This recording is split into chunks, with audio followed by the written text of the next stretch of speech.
जीते जी मनीषा का उपचार नहीं किया गया। जीते जी जिंदा रह सकती थी, मनीषा बच सकती थी अगर उसको medical all India institute medical में रेफर किया गया, तमाम उपचार कराते। तो मनीषा को सफ्दरजंग में मरवाया गया क्योंकि वो हड्डी का मामला नहीं था जिस कंडीशन में होती, क्रिटिकल कंडीशन में। और इसके अलावा उसके शव पर भी उसके परिवार का हक नहीं रखा गया। ये मसला जितना बाहर से दिख रहा उतना सरल नहीं है। 29 सितंबर को 2 मौत होती हैं और दोनों शवों को ठिकाने, और दोनों हिंदू, और दोनों को सूर्य अस्त के बाद ठिकाने लगाया जाता है। मनीषा के विषय में आता हूं, लेकिन मनीषा की बर्बर हत्या, मनीषा की कमर तोड़ देना, जीभ काट देना, मनीषा के साथ बलात्कार करना, बलात्कार का मतलब ये नहीं।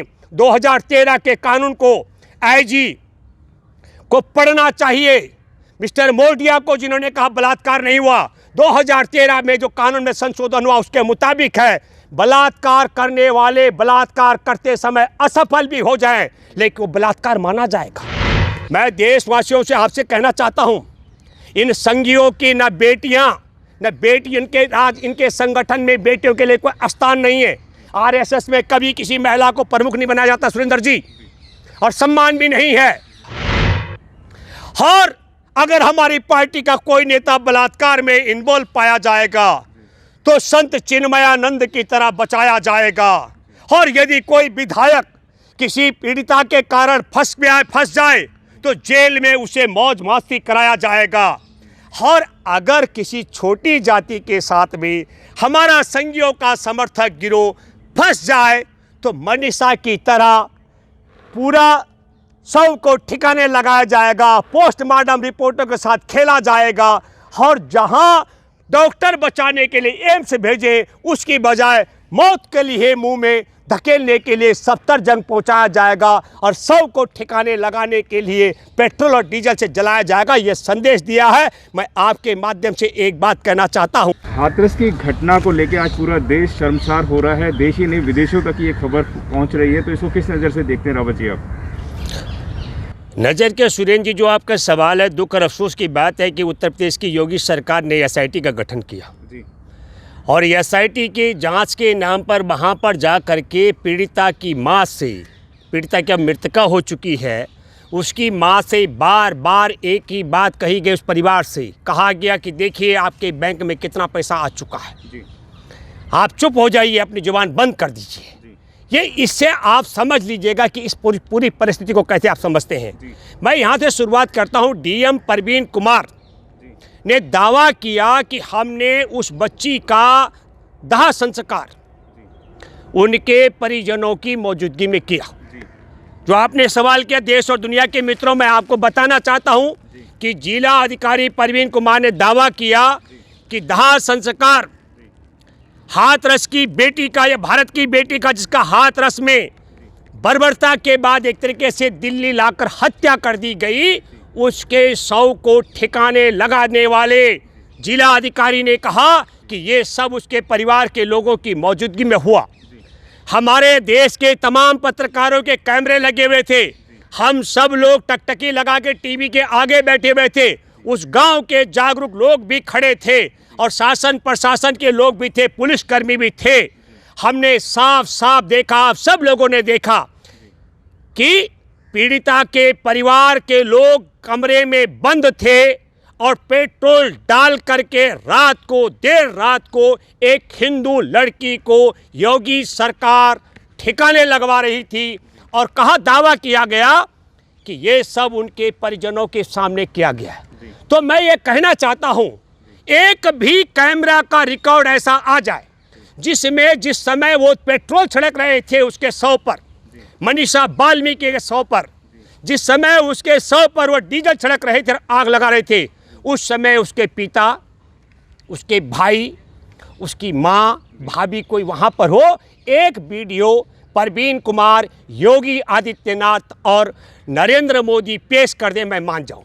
तो मैं ये बात इसलिए कहना चाह रहा हूँ, एक बड़ा सवाल उठाया जा रहा है, पूछा जा रहा है कि ये हो ही नहीं सकता, ये असंभव है, ये जो घटनाक्रम है मनीषा के साथ कुछ नहीं हुआ, ये कहा जा रहा है। तो अब मनीषा नहीं रही, तो जैसे ही मनीषा का शव ठिकाने लग जाता है, न वो दाह संस्कार था, दाह संस्कार का नियम है सूर्य उदय होने के बाद से लेकर और सूर्य अस्त होने तक दाह संस्कार हो जाना चाहिए। मनीषा के शव को ठिकाने लगाने के बाद योगी आदित्यनाथ दावा करते हैं कि प्रधानमंत्री नरेंद्र मोदी की उनके साथ वार्ता हुई। ये बेटी बचाओ और बेटी पढ़ाओ का नारा देने वाले नरेंद्र मोदी बताएं, जब तक ये शव था, जब तक वो जिंदा थी, जब वो जिंदगी और मौत के बीच में जूझ रही थी, तब नरेंद्र मोदी तुमने मुंह क्यों नहीं खोला? मैं दूसरा बड़ा सवाल उठाता हूं देशवासियों, जेएन मेडिकल कॉलेज अलीगढ़, उसको रेफर करने का एकमात्र उसका link all India institute medical से है। तो मैं ये जानना चाहता हूं दूसरा सवाल कि जेएन मेडिकल कॉलेज ने refer all India institute medical में किया था, तो मनीषा को सफदरजंग हॉस्पिटल में योगी आदित्यनाथ और नरेंद्र मोदी हत्या कराने के लिए किसने भर्ती कराया? यह दूसरा अहम सवाल है। क्या क्या घटनाक्रम मनीषा के साथ वो बात नहीं कर रहा हूं। मनीषा की डेथ हुई सफदरजंग हॉस्पिटल में, और मैं आपके सामने फिर कह रहा हूं जेएन मेडिकल कॉलेज रेफर करता है ऑल इंडिया इंस्टीट्यूट मेडिकल को, तो एम्स को रेफर की गई मनीषा के को सफदरजंग हॉस्पिटल में क्यों भर्ती कराया गया? दूसरा घटना कि 29 सितंबर को एक तरफ मनीषा के शव को ठिकाने लगाने की तैयारी चल रही थी और दूसरी तरफ बलरामपुर में एक और दलित लड़की, उसके साथ में गैंगरेप और गैंगरेप के बाद उसके पैर तोड़ देना, उसकी कमर तोड़ने की घटना उजागर होती है और उसके शव को भी रातों रात ठिकाने लगाया जाता है। मैं ये बात इसलिए कहना चाह रहा हूं, ये मसला जितना बाहर से दिख रहा उतना सरल नहीं है। 29 सितंबर को 2 मौत होती हैं और दोनों शवों को ठिकाने, और दोनों हिंदू, और दोनों को सूर्य अस्त के बाद ठिकाने लगाया जाता है। और 30 सितंबर को 28 साल पुराना अयोध्या का विवादित मामला, अयोध्या में जो बाबरी मस्जिद गिराई गई थी, उसमें आरोपियों के मामले की सुनवाई होनी थी। सुरेंद्र जी, असल क्रोनोलॉजी ये है, और वो सब बरी हो जाते हैं। माने ये माना जाता है कि उन्होंने कोई अपराधी नहीं किया था, स्वयं ही बाबरी मस्जिद ने महसूस किया अब मेरी आयु ज़्यादा हो गई है, मुझे ध्वस्त हो जाना चाहिए। मैं बात मनीषा के विषय में आता हूं, लेकिन मनीषा की बर्बर हत्या, मनीषा की कमर तोड़ देना, जीभ काट देना, मनीषा के साथ बलात्कार करना, बलात्कार का मतलब ये नहीं, 2013 के कानून को आईजी को पढ़ना चाहिए। मिस्टर मोडिया को जिन्होंने कहा बलात्कार नहीं हुआ, 2013 में जो कानून में संशोधन हुआ उसके मुताबिक है, बलात्कार करने वाले बलात्कार करते समय असफल भी हो जाए लेकिन वो बलात्कार माना जाएगा, ये नियम है। मैं ये बात इसलिए कहना चाहता हूं कि मनीषा की हत्या के बाद और मनीषा की हत्या के दौरान एक ही दिन में 2 की हत्या कैसे हो सकती है? तो पहला सवाल, जब मनीषा बहुत सीरियस थी तो जेएन मेडिकल कॉलेज में क्यों रखा गया? उसे पहले एम्स में क्यों नहीं रेफर किया गया? और जब एम्स में रेफर किया गया था तो सफदरजंग में क्यों भर्ती कराया गया? और बलरामपुर में उसी दिन फिर एक और बालिका के साथ बलात्कार क्यों हुआ? सुरेंद्र जी, इसकी पटकथा 14 अगस्त को गोरखपुर में एक नाबालिग दलित की बेटी के साथ गैंगरेप होता है और उसके निजी पार्ट्स को, प्राइवेट पार्ट्स को जलती हुई सिगरेट से दागा जाता है। और फिर 14 सितंबर को मनीषा के साथ जो खेत में गई थी दिन में, ये तो कहती हैं कि बेटियां रात को घूमती हैं, वो सुबह 9 साढ़े 9 बजे अपनी माँ के साथ खेतों में घास काटने के लिए गई हुई थी उजाले में, और बहुत दूर भी नहीं, जंगल भी नहीं था। और वहाँ पर जब उसकी कमर की हड्डी तोड़ दी, जीभ काट दी गई, तो कहा कमर की हड्डी नहीं तोड़ी, जीभ नहीं कटी, बलात्कार नहीं हुआ। तो क्या हुआ? और मैं तीसरी बात कहना चाहता हूँ, मनीषा हॉस्पिटलाइज होती है 14 तारीख को और आईजी बोलता है 26 तारीख को जांच के लिए आगरा लैब में तमाम जो जांच की प्रक्रिया के लिए उसके अवशेष भेजे गए। हमें सवाल करना चाहते हैं कि 14 तारीख से वो हॉस्पिटलाइज थी, तो जब वो हॉस्पिटल गए, जब वो थाने गए तो थाने में शिकायत नहीं सुनी जाती है, और फिर थाने से जब वो हॉस्पिटल जाते हैं फिर पुलिस की प्रक्रिया शुरू होती है। और अब पुलिस कह रही है हमारे पास कई वीडियो हैं, मैं सुरेंद्र जी भारत में सामाजिक कार्यकर्ता की हैसियत से मैं जानता हूं कि तमाम लोग बारी बारी से बलात्कार की घटना को 99% लोग हमारे देश के अंदर छिपा के रखते हैं। 99% लोगों का दस्तूर है। बमुश्किल 1% लोग तत्काल बता देते हैं कि क्या क्या घटनाक्रम घटा, क्योंकि बच्ची का जीवन का सवाल भी होता है। ये कोई अकेली घटना नहीं है, लेकिन मैं आपको बताना चाहता हूँ मनीषा की शव को ठिकाने लगाने के बाद एसआईटी का गठन होता है और एसआईटी के अधिकारी जाकर कहते हैं सौदेबाजी करते हैं। पहले कहा जाता है 10 लाख रुपए देंगे, 4 लाख रुपए कुछ दे दिया, और अब कह रहे हैं एसआईटी वाले कह रहे हैं आपके खजाने में कितना पैसा आ गया। मतलब मैं आपको दूसरी बात कहना चाहता हूँ, जीते जी मनीषा का उपचार नहीं किया गया। जीते जी जिंदा रह सकती थी, मनीषा बच सकती थी अगर उसको medical all India institute medical में रेफर किया गया, तमाम उपचार कराते। तो मनीषा को सफ्दरजंग में मरवाया गया क्योंकि वो हड्डी का मामला नहीं था जिस कंडीशन में वो थी, क्रिटिकल कंडीशन में। और इसके अलावा उसके शव पर भी उसके परिवार का हक नहीं रखा गया। तो जब तुमने शव को ठिकाने लगाना था मिस्टर परवीन कुमार, तो दिल्ली में लगा देते भैया। उसके घर के पास 100 गज की दूरी पर जाकर ठिकाने लगाने का क्या मतलब होता है। मैं देशवासियों से आपसे कहना चाहता हूं, इन संघियों की न बेटियां न बेटी, इनके संगठन में बेटियों के लिए कोई स्थान नहीं है। आरएसएस में कभी किसी महिला को प्रमुख नहीं बनाया जाता सुरेंद्र जी, और सम्मान भी नहीं है। तो मैंने इसलिए गणना कराई इनकी नीति और नियत। लेकिन सबसे बड़ी बात और अहम बात जो मैं कहना चाहता हूं कि मैं ये दावा करता हूं कि बिना नरेंद्र मोदी की अनुमति के और योगी आदित्यनाथ की इजाजत के बगैर हाथरस के शासन और प्रशासन में बैठे अधिकारियों के बाप की ताकत नहीं थी कि मनीषा बाल्मीकि का शव ठिकाने लगा देती। और वो ठिकाने इसलिए लगाया गया सुरेंद्र जी क्योंकि पता लग गया, ऊपर से आदेश है, और शव ठिकाने लगने के बाद आता है कि मोदी भी और योगी भी सब लाइन में आ जाते हैं। और अब पैसे की बात हो रही है, लेकिन मैं आपको बताना चाहता हूं, दुख और अफसोस की बात है कि मनीषा का उपचार अगर पहले से कायदे से एम्स में होता तो मनीषा जिंदा रह सकती थी, बच सकती थी। और दो अफसोस की बात है जो हिंदुओं की बात करते हैं, हमारे देश में राम का परिचय पूरे संसार में देने वाले महर्षि वाल्मीकि, जिन्होंने रामायण की रचना की गूढ़ संस्कृत में, जिन्होंने बताया धन दुनिया वालों को राम कौन है, राम क्या है।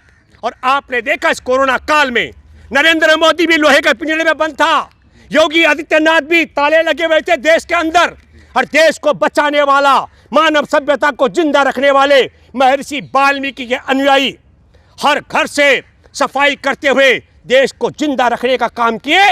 और इन नालायकों ने पशुपालक का काम कर रहे थे, उस मनीषा बेटी की हत्या कर दी। मैं एक बात कहना चाहता हूं देशवासियों, आप सब लोग एक साक्ष्य देख रहे होंगे कि योगी और मोदी के राज में मनीषा वाल्मीकि के शव को रात को पेट्रोल डीजल डालकर ठिकाने लगाया गया, और बताया जा रहा है उसका परिवार के लोगों की सहमति थी। और तमाम टेलीविजनों के चैनल उठाकर देखिए, उसके परिवार अलग से अपने कमरे में बंद थे, और जो लोग दिन दहाड़े टेलीविजन के चैनलों के सामने योगी और मोदी के गुर्गे झूठा दावा कर रहे हैं, तो कैसे मैं कह सकता हूं कि मनीषा के साथ में गैंग रेप नहीं हुआ होगा। अरे गैंग रेप नहीं हुआ तो उसके शव को ठिकाने क्यों लगाया गया? अगर गैंग रेप नहीं हुआ तो उसके परिवार को क्यों नहीं बेटी सौंपी गई? गैंग रेप नहीं हुआ तो पेट्रोल और डीजल से क्यों जलाया गया? और अभी एसआईटी का गठन अगर हुआ है तो मैं ये मांग करता हूं कि पीएमओ के सारे टेलीफोनों का जांच होनी चाहिए। सीएम योगी आदित्यनाथ के दाएं बाएं जितने भी लोग थे कैमरे में रखो। इस पूरे घटनाक्रम के बीच में योगी के साथ कौन कौन लोग थे, उन सब के मोबाइल की डिटेल चेक होनी चाहिए। और क्यों नहीं मनीषा का शव ठिकाने लगाने का मुकदमा जिला अधिकारी परवीन कुमार, आईजी से लेकर इन सब लोगों पर दर्ज होना चाहिए। ये मामले की इतिश्री करने की बात है कि 4-5 पुलिसकर्मियों को सस्पेंड कर दिया गया है, ये झूठी और गलत बात है। लेकिन इसकी आड़ में क्या क्या हुआ? हमारे देश में किसान आंदोलनों की बात हास्य पर चली गई। नार्को टेस्ट की बात आ रही है कि नार्को टेस्ट होना चाहिए पीड़िता के परिवार का भी और आरोपियों के परिवार का भी। मैं देशवासियों आपसे कहना चाहता हूं, हमारे देश की जमीन पर चीन ने कब्जा कर दिया, नरेंद्र मोदी ने कहा कब्जा नहीं किया। नार्को टेस्ट होना चाहिए देश के गद्दार का कि नहीं होना चाहिए। गृह मंत्री ने कहा कि कोई भारत में नहीं घुसा, उसका नार्को टेस्ट होना चाहिए कि नहीं होना चाहिए। 21 जवानों की शहादत हो गई सीमा पर और वो 20 बता रहा रक्षा मंत्री राजनाथ सिंह। नार्को टेस्ट होना चाहिए कि नहीं होना चाहिए। योगी आदित्यनाथ का नार्को टेस्ट होना चाहिए कि नहीं होना चाहिए। मनीषा वाल्मीकि के मसले को उजागर होने के बाद योगी आदित्यनाथ के सलाहकार ने कहा यह मामला झूठा है, उसका नार्को टेस्ट क्यों नहीं होना चाहिए। योगी का क्यों नहीं उस पुलिस अधिकारी का नार्को टेस्ट होना चाहिए जिसने रिपोर्ट आने से पहले कह दिया कि बलात्कार नहीं हुआ।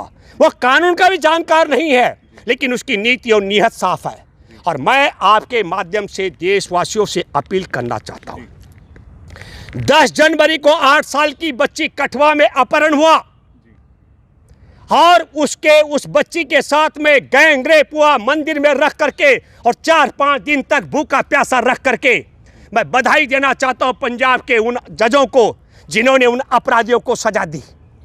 और आपको मालूम है कि नहीं, उस 8 साल की बच्ची के साथ बलात्कार करने वाले बलात्कारियों के पक्ष में तब भारतीय जनता पार्टी की सरकार जम्मू कश्मीर की रैली निकाल रही थी। अफसोस की बात है हमारा तिरंगा लेकर। और आज वही हो रहा है। मनीषा के हत्यारों के, मनीषा के साथ बर्बरता करने के लिए पंचायत बैठ रही है। मैं पूछना चाहता हूं पंचायत बिठाने वालों से, जब कुलदीप सेंगर ने 17 साल की चचेरी बहन के साथ बलात्कार किया, चाचा की हत्या करवा दी, कुलदीप सेंगर ने पीड़िता की मौसी और चाची की हत्या करा दी और उसको मरणासन करा दिया, तब पंचायतें क्यों नहीं बैठी। बलात्कार पर पंचायत नहीं बैठी, बाप की हत्या पर पंचायत नहीं बैठी, चाची और मौसी की हत्या पर पंचायत नहीं बैठी। चिन्मयानंद के बलात्कारी के शिकायत के बाद पीड़िता को जेल में डालने पर पंचायत नहीं बैठी। कठुआ में बलात्कारियों के पक्ष में रैली निकालने वालों के खिलाफ पंचायत नहीं बैठी। मैं जानना चाह रहा हूं आप सब लोगों से कि यह कौन सी सोच और समझ है कि यदि वाल्मीकि की बेटी पीड़िता है तो पंचायत होगी। मैं एक बात कहना चाहता हूं आप सब लोगों को, देश और दुनिया के लोगों को, जिन गद्दारों ने कठुआ में 8 साल की बच्ची के बलात्कारियों के पक्ष में रैली निकाली, वो इंसान के नाम पर नालायक और मैं कहता हूं इस देश के सबसे बड़े राक्षस हैं, जो आज मनीषा की हत्या के बाद, बर्बरता के बाद उस परिवार के खिलाफ खड़े हैं। मैं उनको भी ये मानता हूं कि वह इंसान के नाम पर जहरीले नाक है। ये बात मैं कहता हूं। मैं सुरेंद्र जी आपके माध्यम से एक बात और कहना चाहता हूं। बहुत दुख और अफसोस की बात है कि हमारे देश में मनीषा की हत्या करके, लेकिन फिर मैं कहना चाहता हूं मोदी सरकार ने पूरी बाजी पलट दी। मोदी सरकार ने संदेश दे दिया है, जो संघ के इशारे पर किसी भी भवन को, बिल्डिंग को गिरा देगा, उनको बाबरी मस्जिद ध्वस्त करने वालों की तरह बरी कर दिया जाएगा। और अगर हमारी पार्टी का कोई नेता बलात्कार में इन्वॉल्व पाया जाएगा तो संत चिन्मयानंद की तरह बचाया जाएगा। और यदि कोई विधायक किसी पीड़िता के कारण फंस जाए तो जेल में उसे मौज मस्ती कराया जाएगा। और अगर किसी छोटी जाति के साथ भी हमारा संघियों का समर्थक गिरोह फंस जाए तो मनीषा की तरह पूरा शव को ठिकाने लगाया जाएगा, पोस्टमार्टम रिपोर्टों के साथ खेला जाएगा।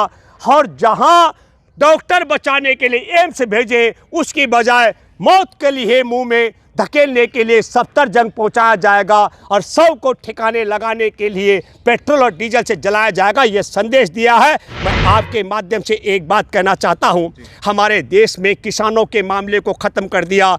हमारे देश के बेरोजगारी, जो 10 करोड़ से ज़्यादा बेरोजगार हो चुके कोरोना काल के कारण, उसको किनारे कर दिया। जो इन्होंने गलवान घाटी के साथ गद्दारी की, देश के शहादतों के साथ, वहाँ का मामला खत्म हो गया, हमारे देश की विकास दर -50 में चली गई, उससे ध्यान भटका दिया। हमारे देश के उद्योग, व्यापार, होटल, दुकानें सब चौपट हो गई, उससे ध्यान भटका दिया। हमारे देश के रुपए की कीमत गिर गई, इससे ध्यान भटका दिया। बिहार चुनाव में षड्यंत्र के तहत पूरे मामले को, और मैं आपको बताना चाहता हूं, वो जो चरस गांजा पी करके आत्महत्या करने वाले सुशांत राजपूत का मामला भी आपको देखना होगा। जब मनीषा का मामला उजागर हुआ तो अचानक बीच में एम्स ने कहा कि उसकी कोई जहर देकर हत्या भी नहीं हुई। मैं ये कहना चाहता हूँ कि सारे मामलों से ध्यान भटका करके अब मामले को मनीषा तक ला करके अब मोदी सरकार ये कहने वाली है कि जिस बच्ची के साथ अन्याय हुआ हमने 25 लाख रुपए की बोली लगाई। मैं आप सबके माध्यम से एक बात कहना चाहता हूँ कि नार्को टेस्ट यदि होना चाहिए तो मनीषा के मामले में सबसे पहले योगी आदित्यनाथ और नरेंद्र मोदी का होना चाहिए। इन्होंने 14 सितंबर से लेकर के और 29 सितंबर की रात को 3 बजे तक मौन क्यों लगा के रखा जब तक 100 ठिकाने नहीं लग गया। इस बात का भी नार्को टेस्ट होना चाहिए, और नार्को टेस्ट होना चाहिए जिला अधिकारी परवीन कुमार किसके इशारे पर काम कर रहे थे, अलीगढ़ रेंज के आईजी किसके इशारे पर काम कर रहे थे, और योगी आदित्यनाथ ने क्या क्या उनको निर्देश दिए। पर मैं आखिरी बात ये कहना चाहता हूँ फिर दोबारा से कि भाजपा सरकार में बलात्कारियों के खिलाफ मुकदमे दर्ज कराना असंभव है, करा दो तो न्याय पाना असंभव है। और जब पहले मनमोहन सिंह कांग्रेस की सरकार थी तो देश में आपने देखा आसाराम जैसे बलात्कारी के खिलाफ मुकदमा दर्ज हुआ,